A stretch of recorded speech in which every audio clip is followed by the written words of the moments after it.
Ay, tumawag si Santiago. Hindi ko po alam kung meron na silang previous na pag-uusap o ano man po. Basta Kaya that very important na i-submit mo to this committee yung unedited recording para kailangan natin yun. Yes, Your Honor.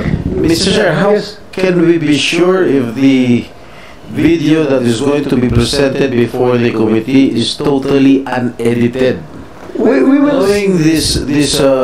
Knowing this person who has a lot of criminal records, Mr. Well, Chair. we will seek the expertise of the PNP Anti-Cybercrime Group.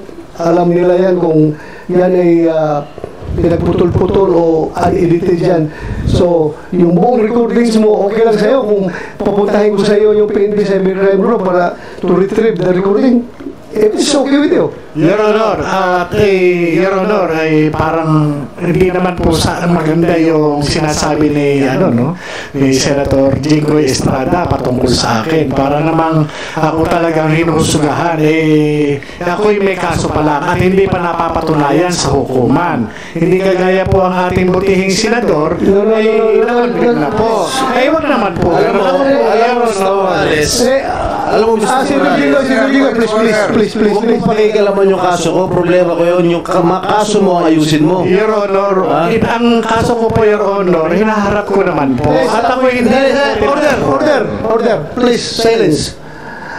Una, Mr. Morales, please do not question Senator Jinggoy. Dahil trabaho niya yan bilang senador at vice chairman ng committee na magtatanong sa'yo.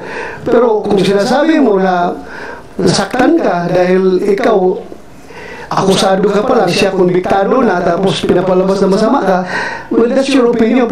Please, kasi insulting yan on the part of this committee. Hindi lang sa person ni Senator Jinggoy, pati ako as chairman, para bang harap-harapan, pinapahiya mo yung committee. Ako, I'm just advising you.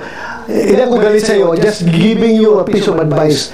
Si Senator Jinggoy ay nagpe-perform ng kanyang mandato as vice chairman of this committee. Kaya expect mo lang rin na magalit siya kung sinabihan mong gano'n.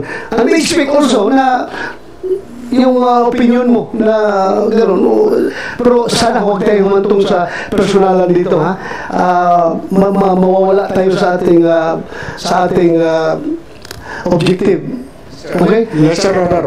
Patawarin niyo po ako at nabigla lang po. Refrain from doing those personal ones. Mr. Chair, may we ask that the said statements be expunged from the records of this committee? So, in objection, hearingan, Kumsek, as ordered by the chair, you expunge those statements from the record of these proceedings. So,